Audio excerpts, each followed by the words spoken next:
o recortar el agua la energía primero se va a hacer en empresas y luego en casas, pero esto es algo que se tiene pensado que todavía no está pasando.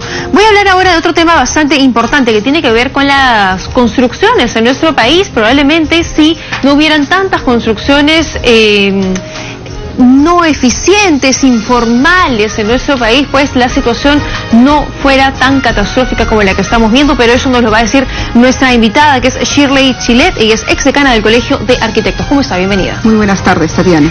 Bueno, la situación se torna bastante complicada. Estamos viendo ya cifras que da el COEN en cuanto a desastres y lo que viene generando los huaicos, las inundaciones, los deslizamientos, y cifras que además van en aumento todos los días. ¿Por dónde empezar con el tema de reconstrucción? Bueno, acá es un tema muy importante, ¿no? Que tendríamos que nosotros pensar primeramente que frente a estos desastres que están ocurriendo a nivel de la ciudad, nuestras ciudades ya necesitan reconstruir nuevas ciudades, ¿no? Bajo este concepto.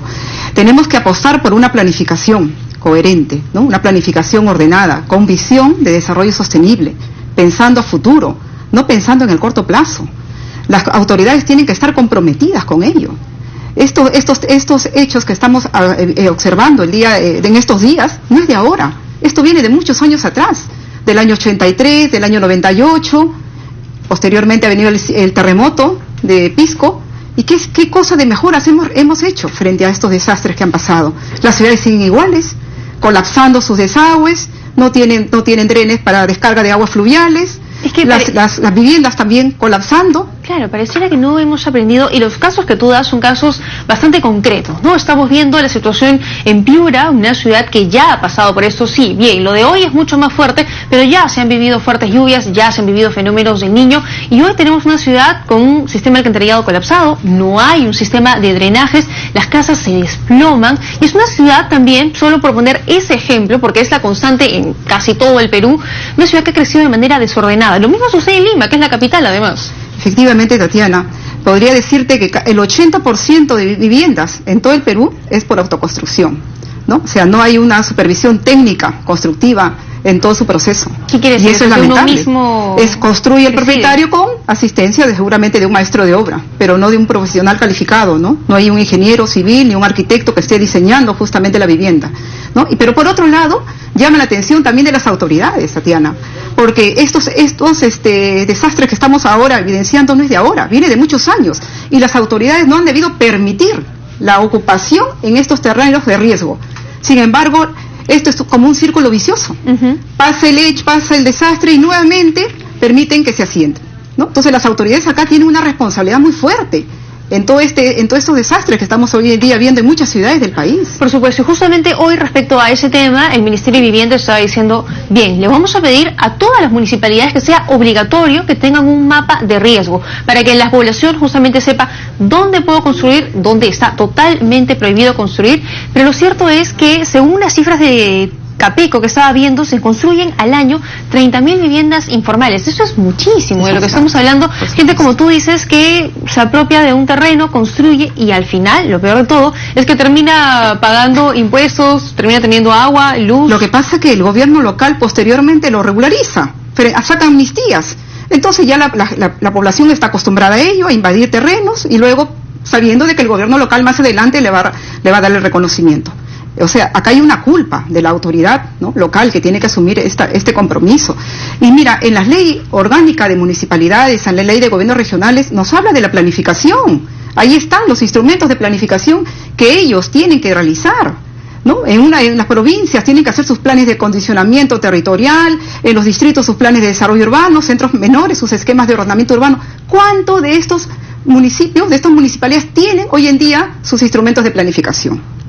Pocos son los que tienen, y los que tienen, ¿cuánto de ellos se implementan? Eso es lo más triste, porque muchas municipalidades dirán, no, yo tengo mi estudio de plan, pero ¿lo implementas? ¿Quién supervisa la implementación? Ese es el problema. Entonces, claro, los estudios están guardados, cambian de autoridad, viene la otra autoridad y desconoce estos estudios. Eso es lo que ha pasado en muchos años. Claro, pero a veces, yo por ejemplo no soy una experta en la materia, pero sé que la gente que vive al lado del río, está pues en un peligro inminente y como autoridades deberíamos hacer algo para solucionar esto y no esperar que el río crezca, que se desborde, y esas son las consecuencias de las que estamos viendo, ¿no?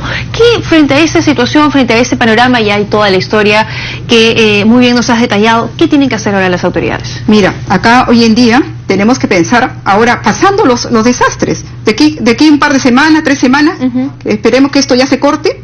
Lo que se tiene que hoy en día es, primeramente, revisar sus planes operativos institucionales, no solamente de los gobiernos locales, sino de todas las instituciones. En estos planes operativos ellos están considerando su presupuesto. ¿Qué presupuesto habían ellos contemplado para este año, justamente, en el tema de prevención de desastres? Tal vez hay que reorientar mucho de estos presupuestos justamente ligados al tema de la reconstrucción de la ciudad. Dar prioridad hoy en día. Claro, además que hay un presupuesto destinado para la reconstrucción. Exacto.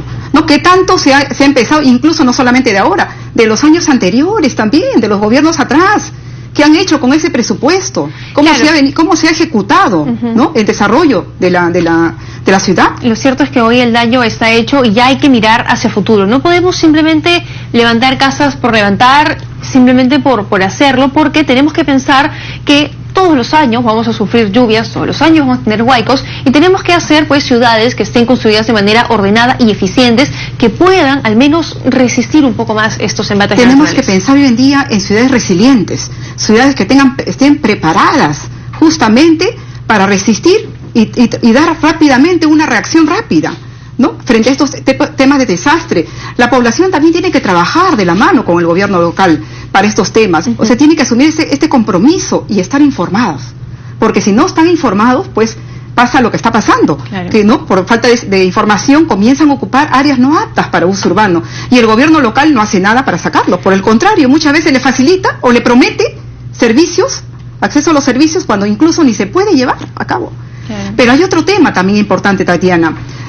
Hoy en día están colapsando los desagües con estas intensas lluvias, ¿no? Entonces estos desagües tienen muchos años, ¿no? O sea, ¿cuántos años tienen ya instalados? Es que la ciudad ha crecido mucho. Ha crecido y por lo tanto también se necesita cambios de las troncales de desagüe. No puede ser posible de que las mismas troncales son de hace 40 años.